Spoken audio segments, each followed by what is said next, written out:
Сегодня у нас гость Стив Крамс, президент компании Magnatech, и мы хотим поговорить о том, как Стив видит индустрию в кино, которая складывается сейчас, связанная с пандемией и не связанная с пандемией. И у нас, в общем, есть шанс пообщаться и узнать, что происходит с международной точки зрения в нашем кинобизнесе. Hello, Steven. Hello, how are you, Stas?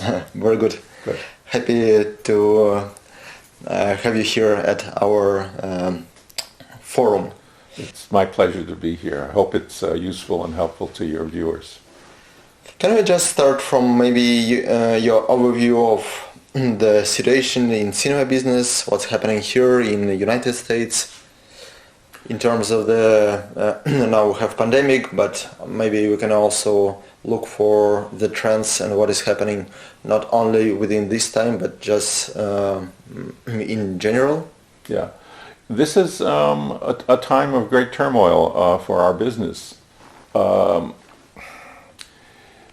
fact that we have been closed basically for about 2 months now has threatened the very existence of the cinema business in a traditional sense, that normally if the finances are so close, the profit margins are so close, that after 2 months of being closed and no revenue and no apparent way forward at this point, that it's hard to say what will the future look like.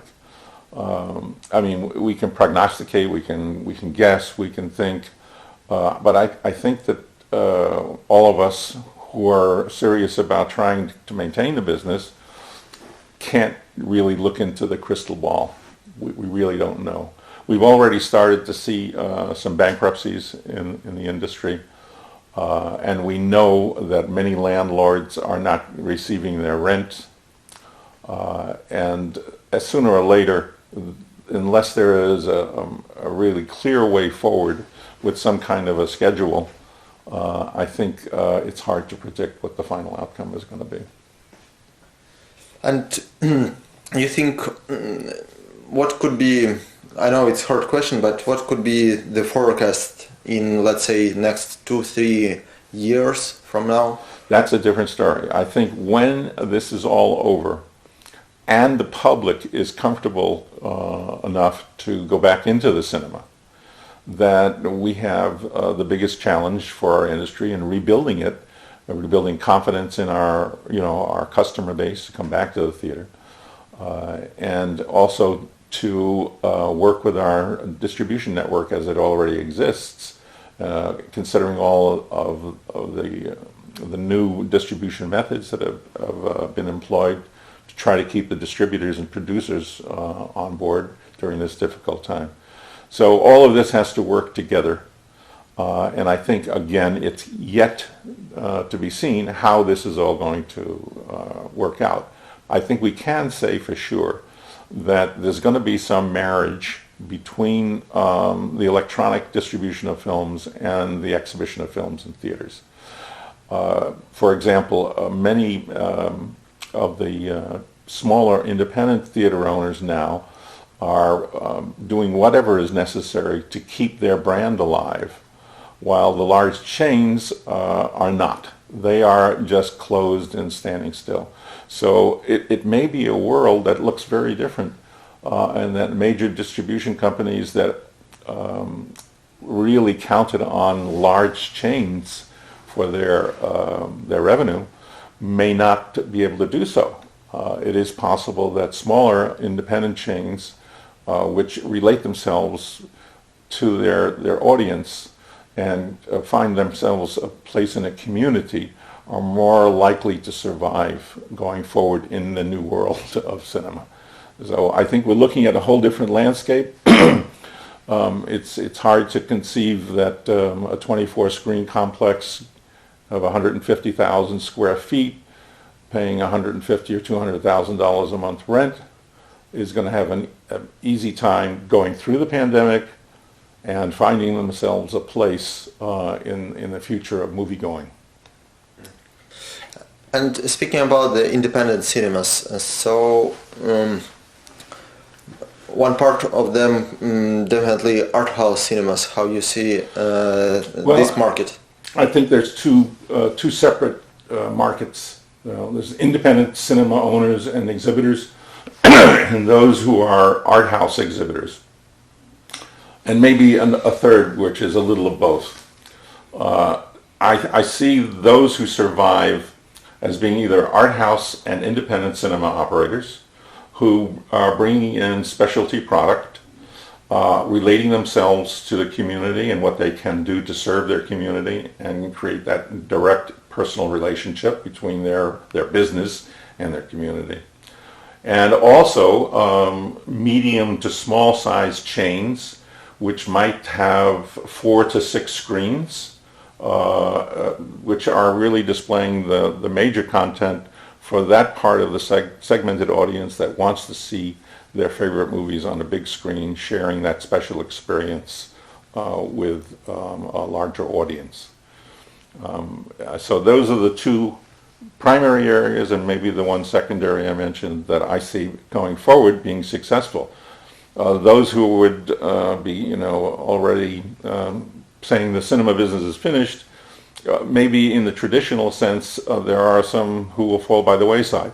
But the public has always come back to the cinema with the invention of television, for example, the invention of video recording at home, and so many other distractions. Still, it would seem to me that people like to get out. They want to be together in a place and share an experience watching a film together, whether it's an independent film, foreign film, or a major film. But it may be that the venues that we are offering are very different going forward in the future. And you think right now, during the pandemic, a lot of people are going to have the experience of VOD, video on demand. So yes, you think yeah. How this, you think personally, could affect classic cinema? When you say classic, the traditional cinemas? Yeah. I think everything that I've said to this point wants to tell you that there's going to be a change, and this is really the cause of the change. The cause of the change is that there are so many other options for the customer to have in order to get their entertainment. I mean, I'm an example, a prime example myself. Here I am, sheltered at home for the last 2 months, and I'm searching the internet, looking for product to see that I haven't seen before, and enjoying it here at home. Okay, but I think I'm not very different from my compatriot moviegoers. I want to get out. I want to go to the movies. I want to sit in a darkened auditorium and see the best possible presentation of a movie that I possibly can in a movie theater. And I think so. What we're saying is we have the opportunity to move forward and to take a difficult situation and turn it into a positive for a lot of people who would like to be in the movie business, in the cinema exhibition business, I should say. This is an opportunity. As some of the big chains go bankrupt and do not come back, there will be a need to be filled in various communities. And I think that need is going to be filled by independent cinema owners and non-for-profit cinemas and those small chains which are good with money, can control their finances, and can create a relationship to their community.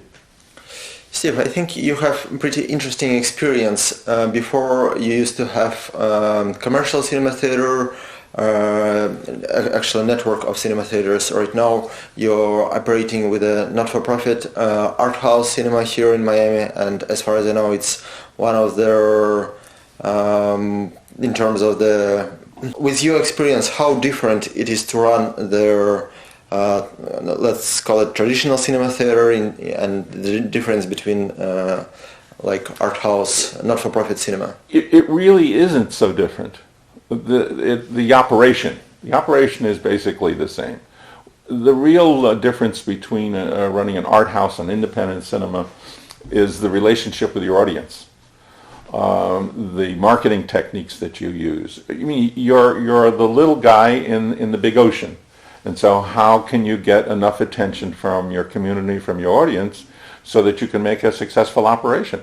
Well, it all comes down to people. You have to bring personnel resources to bear, which create a brand and relate that to your customers and create a relationship to your customers. Now it's not so important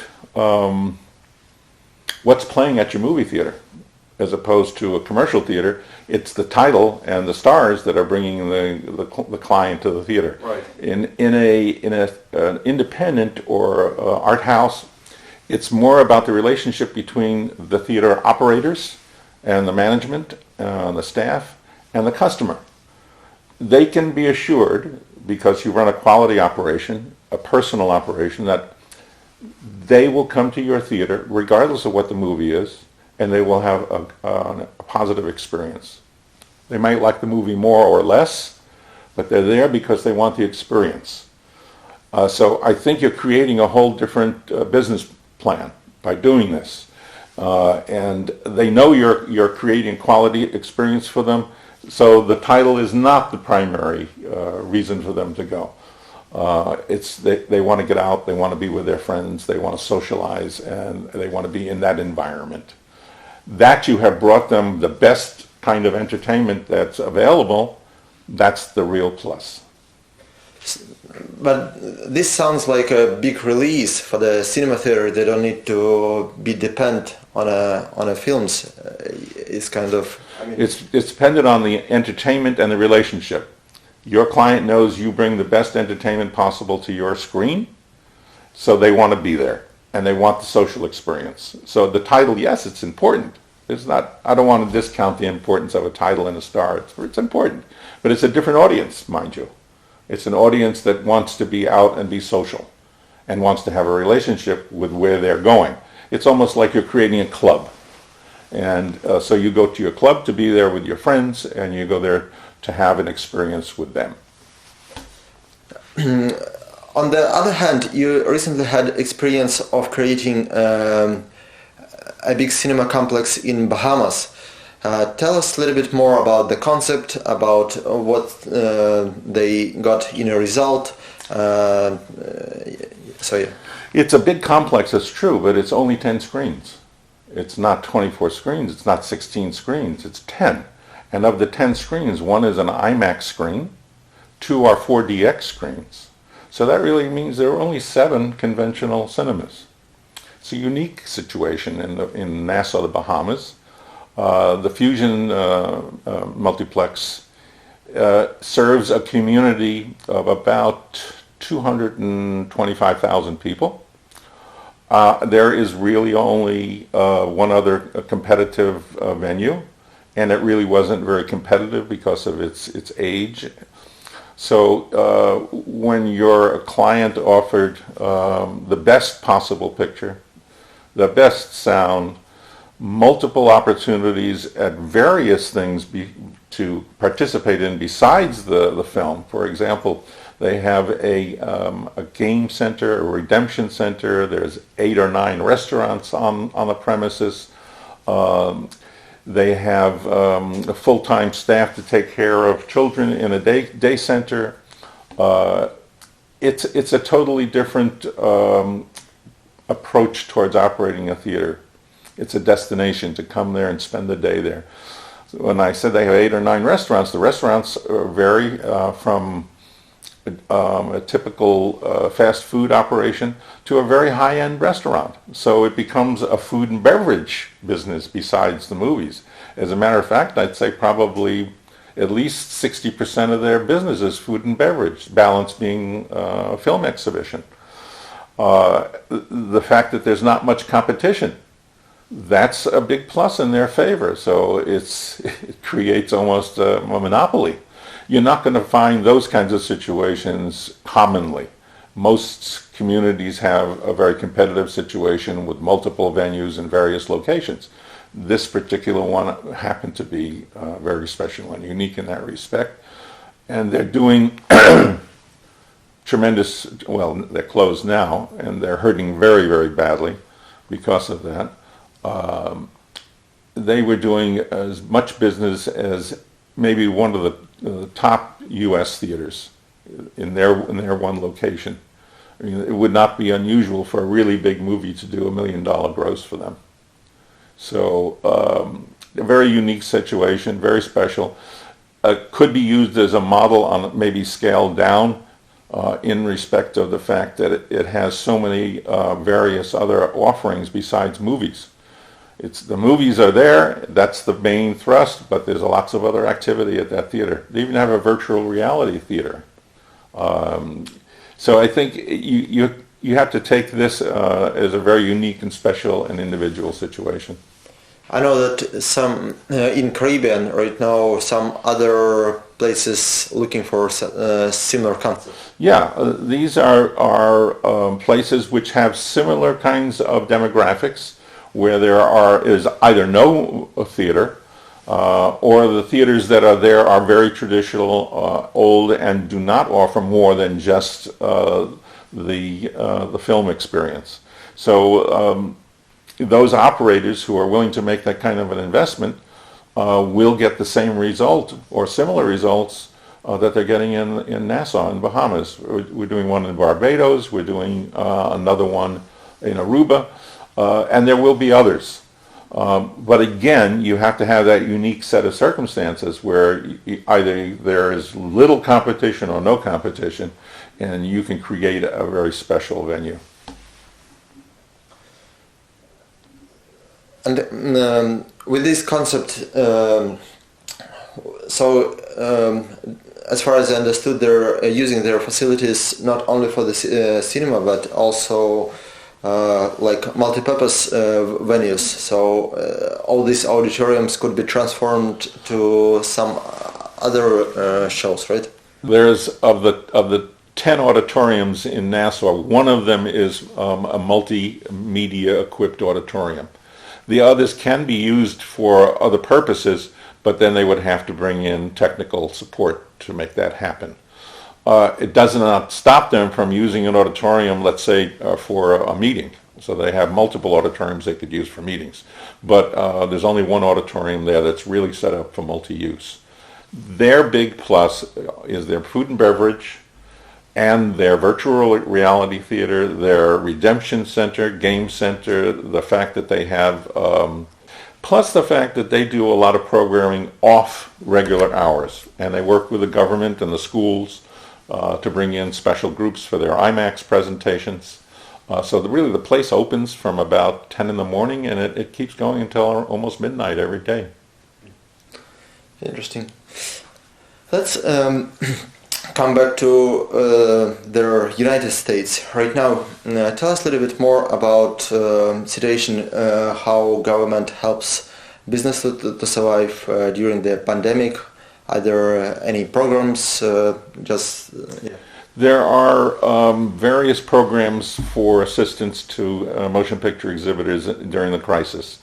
The two major ones are the Emergency and Disaster Relief Program, which allows the exhibitors to apply for a long-term capital loan at the interest rate of only 1%. And then there's the PPP program, which is a Paycheck Protection Program, which supplies 2.5 months of salary, rent, and overhead expenses for you to use during this difficult time. So it is only applicable to smaller organizations which have 500 employees or less.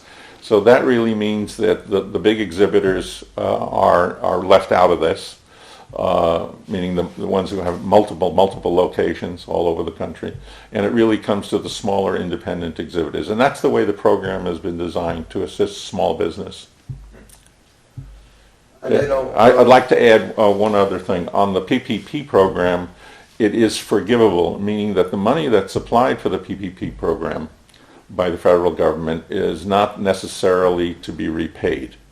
As long as you use 75% of the revenue that you get from the program to pay salary and wages, then it doesn't have to be repaid. So one individual cinema, what kind of money they can get from these programs? Well, if they have 499 employees, that means that they can multiply their payroll times 499 for 2.5 months. I see. It could be millions of dollars. Right. Yeah. And right now, what do you think could be the options for the USA exhibitors currently? Well, small and independent exhibitors who want that relationship with their community are actually still operating over the internet. And so it may not be creating much revenue. They're doing pay-per-views for their own films. They're running independent and art houses are actually running on their websites the same program that they might have run if the theater was open, and it's pay-per-view. So that's one option for them. The other option is to take this time to, while we're closed, and we're doing this in our theater, to do upgrades internally inside the theater. We're putting in new carpeting and drapery. We're putting in a new concession stand. It would have been very difficult for us to, with only one screen, to stop the operations while we were doing this kind of work. So we're doing all of our housekeeping. We're doing all of our capital improvements that we can afford to do during this time. And plus now we are also recipients of the PPP program, so we have the staff and we can pay them. All right. Do you think is there anything else which could be interesting to talk about during this situation? Well, I mean, you have to look at this in a positive light. I mean, this is opportunity. Because we feel, or at least I do, that the bigger exhibitors are the ones that are more at risk. It means an opportunity for independent exhibitors and art house exhibitors to move forward with their plans and to take advantage of opportunities that present themselves. It may be that there's a small chain that goes bankrupt and there are some locations that become available, and it may be time for smaller independent exhibitors and art houses to take advantage and select and cherry pick a location which might become available, and they might be able to get into it at a very, very reasonable cost. So here's an opportunity. I know it sounds kind of like, you know, you're kind of the bird picking at the leftovers, but it will help to create a situation where our industry survives and it prospers, and it allows for most small business people to take part in this kind of a business.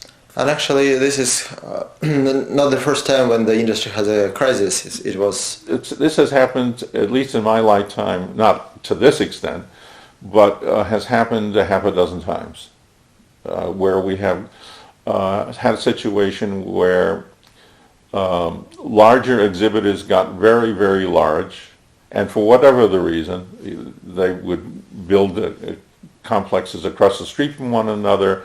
They would build the wrong kind of a complex. Didn't make any difference. Whatever the reason was, they created a situation where financially it wasn't viable any longer. So we'd have these spate of bankruptcies, and as a consequence of that, then independent cinema operators would come in and pick up the pieces and put it back together again. Keep in mind that this business from about 1944 until we can say the 1980s was an independent business, and that very large exhibitors were prevented by law from existing. Back during the Roosevelt administration in the Second World War, the exhibitors that were connected with motion picture producers were forced to divest themselves of the movie theaters. And as a consequence of that, most movie theaters wound up with small independent operators. Some of them became large operators. I mean, companies like General Cinema and Northern Amusements came from those kinds of things, so they were born of it. So we've seen this happen for 75 years, over and over again. Expansion and contraction, expansion and contraction. All right.